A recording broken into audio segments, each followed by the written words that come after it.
Hi guys, nandito na naman po ako. At ngayon, tatanungin natin yung kuya ko kung basta may tatanong tayo sa kanya. Sige, puntahan na natin. Kuya Sai. Oh, nandiyan ko pala. How to be you po? Magandang hapon sa inyo, mga madla. Ako nga pala, si Reggie Cyrus Asa, taga Bataas, Tokoy, Batangas. Mas kilala niyo ako sa pangalan kong name, Hunter Spot. Hunter Spot means ako, hunter yung sakit ko, hunter syndrome. Spot means mapa-rap battle mo, o flip-top battle, kaya kong sumabak on the spot. Simula pagkabata talaga, hilig ko na mag-compose ng mga tula, mga awitin. Yung tipong nung grade 1 na ako, talagang yun ang una kong natutunan. Pag-compose ng tula, tapos hanggang yun, nagpatuloy-tuloy na. Nangihingi lang ako sa mga klase ko ng ballpen, tsaka papel. Kasi walang pera. Kulang sa budget, hirap ng buhay, ganun talaga. Basta may pangarap, may pagsusumikap. Pagka nawala na ng tinta ng ballpen ko, yung puwit ba ng ballpen ko, bubugahan ko lang yan para magkatinta. Para lumabas ang tinta. Tapos kahit nagtatain na yan, kahit kapul ng aking kamay ng tinta, ayos lang. Basta tsaga-tsaga lang tayo mga Repa Pips. Minsan nga, nakahuli ako nung teacher ko nung high school ako eh. Nakatulog ako sa klase kasi puwet nga ako sa pagkukumpos ng mga tulat awitin.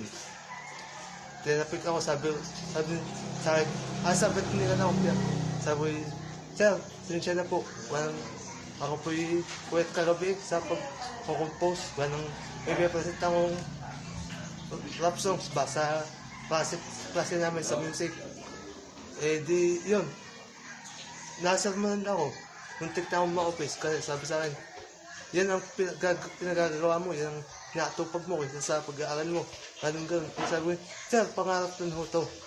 Sa kapansanan ho, walang hindi hadlang ang isang pangarap sapagkat mangarap ka, abutin lahat ng gusto, kahit na mahirap, kakayanin mo. Marami mang hadlang, tuloy lang ang laban.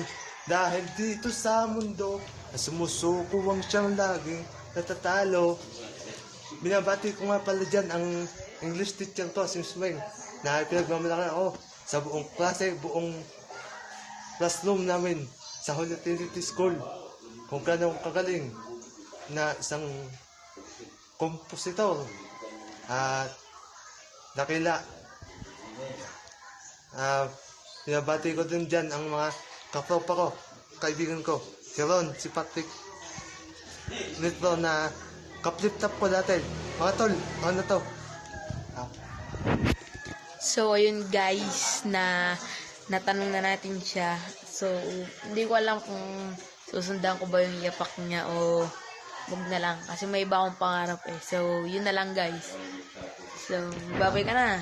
Guys, paalam na lang, pa-subscribe na lang. Salamat sa panonood. Hunter Spot muli. Alright.